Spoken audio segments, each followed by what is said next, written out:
I'm Amanda Biggs, and I'm the Child Passenger Safety Specialist at the UVM Medical Center. Car crashes are the leading cause of death in children, and there's things that we can avoid in life and other things that we can't.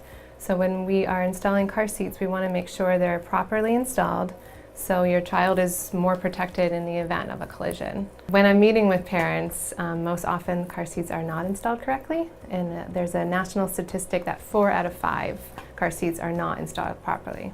So we've compiled some of the top issues that we see when we're out there checking car seats, and we're hoping that this will clear up some of the confusion for you. Step 1 is that you want to look for the right seat for your child based on their height and weight, and of course the fit for your child. Step number 2 is that you do want to look for recalls, and there's a variety of ways that you can check for recalls. You can look online on the manufacturer website, or you can mail in the manufacturer recall form that comes with the car seat. Step 3, you want to locate your installation points. This vehicle comes with 2 sets of anchor points right here and here on the outboard seats, and then the center installation would use a seatbelt. In this car, and in fact in most vehicles, there are no anchor points in the center. Step number 4 is you want to refer to the vehicle manual and also your car seat instruction booklet.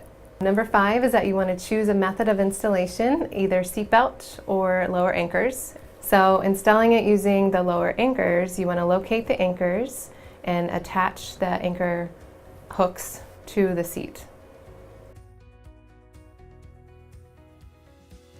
And we're going to snug up the seat.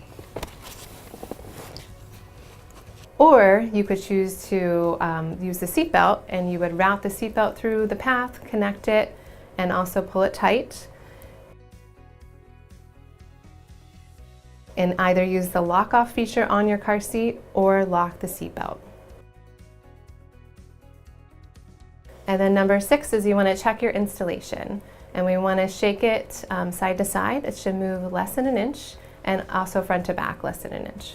Step 7 would be just to check the fit in your vehicle, and rear-facing seats are not supposed to touch the seat in front of it. So you're going to make sure that you can slide your hand in between the 2 seats. And step 8 is there is an additional tether anchor for forward-facing seats that routes over the top of the seat and usually connects to the ceiling or the floorboard behind. Number 9 is that you want to check for the angle indicator. On rear-facing seats, there's often a bubble or a line. So we just went through the top 10 installation issues that we see. But of course, if you have any questions, feel free to contact our program. My phone number is 802-847-1215, and I'm always available to answer questions.